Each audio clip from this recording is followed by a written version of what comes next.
محمد الرسول اللہ صلی اللہ علیہ وسلم کی بات، آپ صلی اللہ علیہ وسلم کا فرمان، آپ صلی اللہ علیہ وسلم کی ایک ایک ادا، محمد الرسول اللہ صلی اللہ علیہ وسلم کی مکمل زندگی مبارک، محمد الرسول اللہ صلی اللہ علیہ وسلم کی سنت، آپ کا طریقہ، آپ کی احادیث اس امت کے لیے سعادت اور رحمت ہے، اس امت کے لیے نجات و کامرانی اور کامرانی کی ضامن ہے۔ صحابہ کرام رضوان اللہ علیہم اجمعین کو جہاں محمد الرسول اللہ صلی اللہ علیہ وسلم کی ذات کے ساتھ بے پناہ عقیدت و محبت تھی، وہیں وہ محمد الرسول اللہ صلی اللہ علیہ وسلم کہ ایک ایک سنت کے لیے، ایک ایک بات کے لیے، ایک ایک فرمان کے لیے، ایک ایک طریقے کے لیے، ایک ایک ادا کے لیے آپ کے اشارے آبرو پر اپنا سب کچھ، مال و زر، تن من دھن سب کچھ قربان کر دیا کرتے تھے۔ اسی وجہ سے رب کائنات نے ان کی شان میں قرآن کریم کو نازل فرمایا، اور ان کی تائید اور نصرت کے لیے رب ذوالجلال نے آسمان سے رحمت کے فرشتے نازل فرمائے۔ رب کائنات نے ان عظیم ہستیوں کے متعلق قرآن کریم کے اندر ارشاد فرمایا رب کائنات نے والسابقون الاولون من المہاجرین والانصار والذین اتبعوهم بإحسان رضی اللہ عنہم ورضوا عنہ وأعد لهم جنات تجري تحتها الأنهار خالدين فيها أبدا ذلك الفوز العظيم۔ فرمایا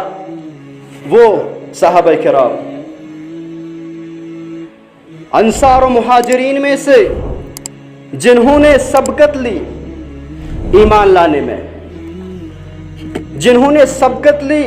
ہجرت کرنے میں اسلام کی خاطر، والذین اتبعوہم بإحسان، اور وہ جو چلے ان کے نقش قدم پر، ان کی پیروی کی، ان کی اتباع کری۔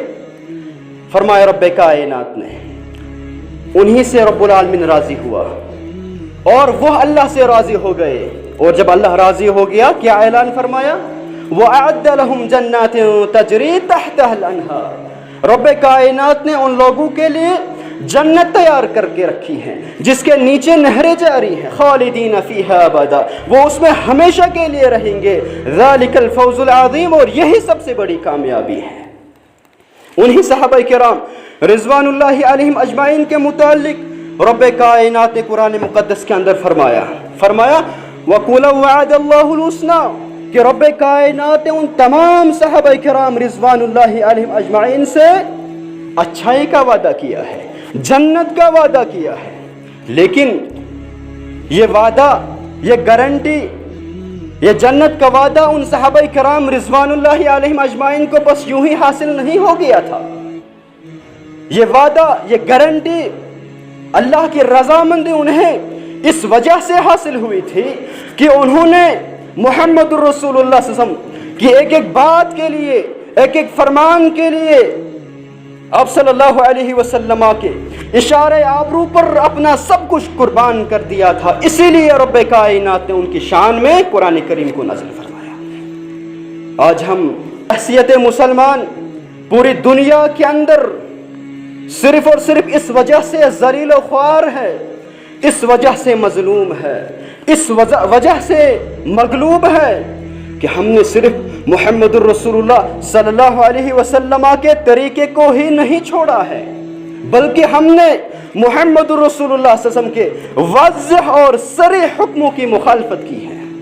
ہم نے محمد الرسول اللہ صلی اللہ علیہ وسلم کے واضح فرمان کی نافرمانی کی ہے، روگردانی کی ہے، بغاوت کی ہے، اور جو قوم اس قدر محمد الرسول اللہ صلی اللہ علیہ وسلم کی نافرمان ہو